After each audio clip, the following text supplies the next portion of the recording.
Okay, I got a question. So I know that since they had originally said there wasn't going to be a Joker 2, Todd Phillips had originally said that wasn't even on the table. Now that it's a possibility, if we got some sort of a Joaquin Phoenix Joker versus Batman situation, how would you guys want that to play out? Well, I think what you need to do, and I think we should probably, Michael Keaton. Are you on maybe?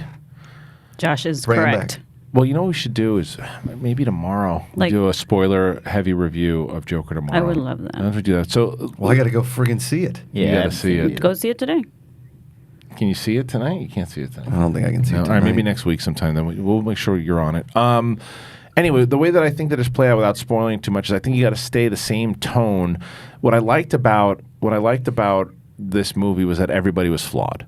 And there was even one particular character that in the comics and in other movies, you always had this kind of pristine version of this person, and that person was flawed, and you didn't know. Which is more realistic. It's more realistic. You didn't, and because there were certain things that this person did, they said, "Oh, that is the way that he was portrayed in other, incarnations." But this was different. So I'd like to see that same thing if they did that with Joker and Batman. But I would very much like to see him back. I mean, he'd have to be significantly older, obviously. But how old do you think? Yeah. How do you think little? I don't want to spoil it either. Damn it. How old if Bruce Wayne was if Bruce Wayne was even around in that time? How old do we think he probably would have been? No, at the time when the Joker shows up, I would say a teenager. 8 to 9, maybe. 8 or 9. Maybe 9. no, maybe. I don't know. Let's say 10. Let's split the difference. Say 10 years old. Okay. So let's put young Batman at 25, right? Or 20. You could just do it like a 10-year later where he's becoming Batman. What year does Joker take place? Does it give you a exact year? 1981, I believe. 1981. Yeah. So it'd have to be in the 90s. But either way, I would love to see it. I would love to see Joaquin Phoenix battling Batman, and in that Todd Phillips universe, it'd be cool. Especially if there's an Arkham Asylum situation going on. Yeah, that would be my jam. Yeah, recruiting other people in there, and I think that there's a long Halloween. Here's the thing. This is why when they said though that they weren't going to do a sequel is before it made the ridiculous money that it's making.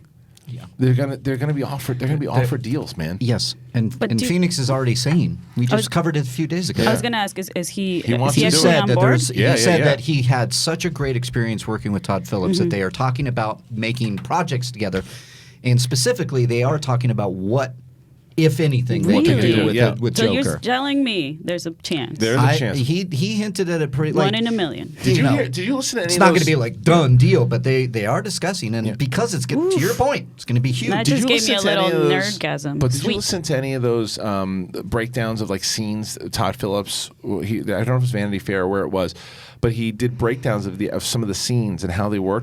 This is in the trailer. So there's a scene where Joaquin Phoenix is kind of dancing in the bathroom, right? My favorite. That was not in the script. Something happens inside of the movie, and then he goes into this bathroom and he's looking in the mirror. In the script, he's looking in the mirror and he takes off his makeup and he kind of gets scared and runs off. And they both were like they were in the bathroom like this is not what he would do. No. Like he wouldn't do this. And then they had a conversation. It was only Todd Phillips and Joaquin. They kicked everyone else out. Didn't even have anyone else in there. It was just the two of them. And he played the music from the composer because he had it. Hildur. So he played the music, and then he just started kind of doing this dance. And like when you hear those comments of Joaquin Phoenix saying that he had such a good experience because he's collaborating with his director, and his director's working with him, and just hearing the way that they work together.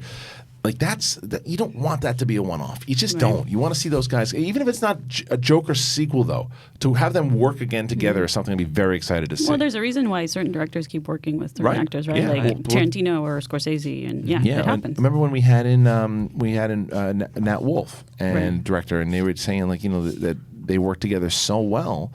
That's why you want to keep using people that can make your shit, like that you can trust.